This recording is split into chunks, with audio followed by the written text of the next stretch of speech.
कैसे पेन्ही से नुरा सैया करी परहेज हो।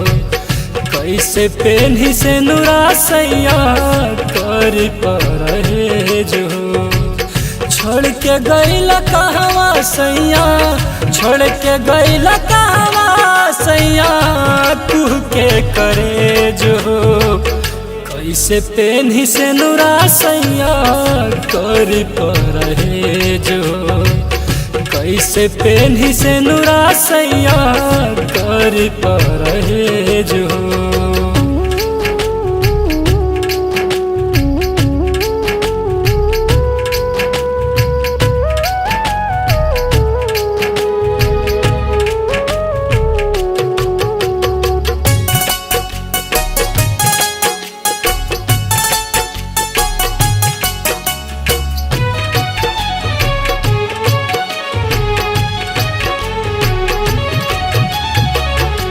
कैसे बताई दिल के बतिया, बड़ा दुख होता फाटता छतिया। चूड़ी लहठी भेज काहे मन बहलावा तारा।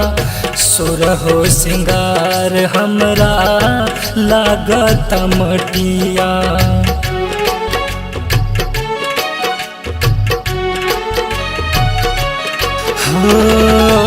मनवा महल रहे सावन के महीनावा। छोड़ गईल जब से कटत नइखे दिनवा। मांगेली रब से पहले के दिनवा। जब जब याद आवे भरे नयनवा। राजा बिना मन न लागे, राजा बिना मन न लागे कटना कलेश हो। कैसे पेन्ही से नुरा सैया करी परहेज हो। कैसे पेन्ही से नुरा सैया करी परहेज हो।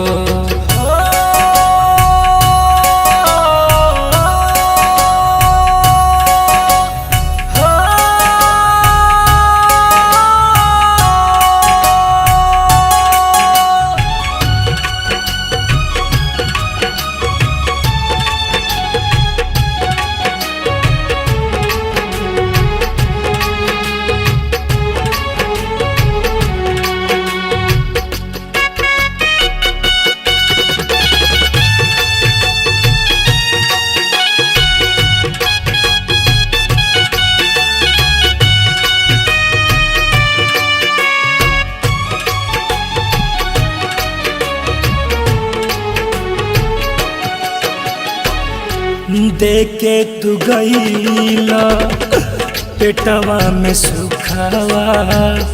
बड़ा दुख सहतानी होता ते दुखवा। हम हूँ बोलाई सुखो बोलाई। जल्दी घर आए राजा जल्दी घर आए।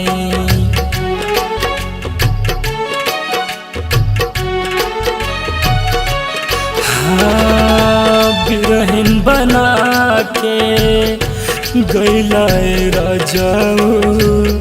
लागता की जान ले ली बिरहा के दुखवा।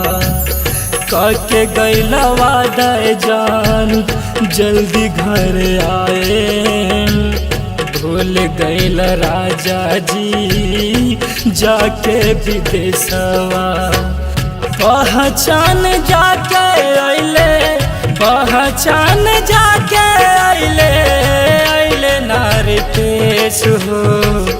कैसे पेन्ही से नुरा सैया करी परहेज हो। कैसे पेन्ही से नुरा सैया करी परहेज हो।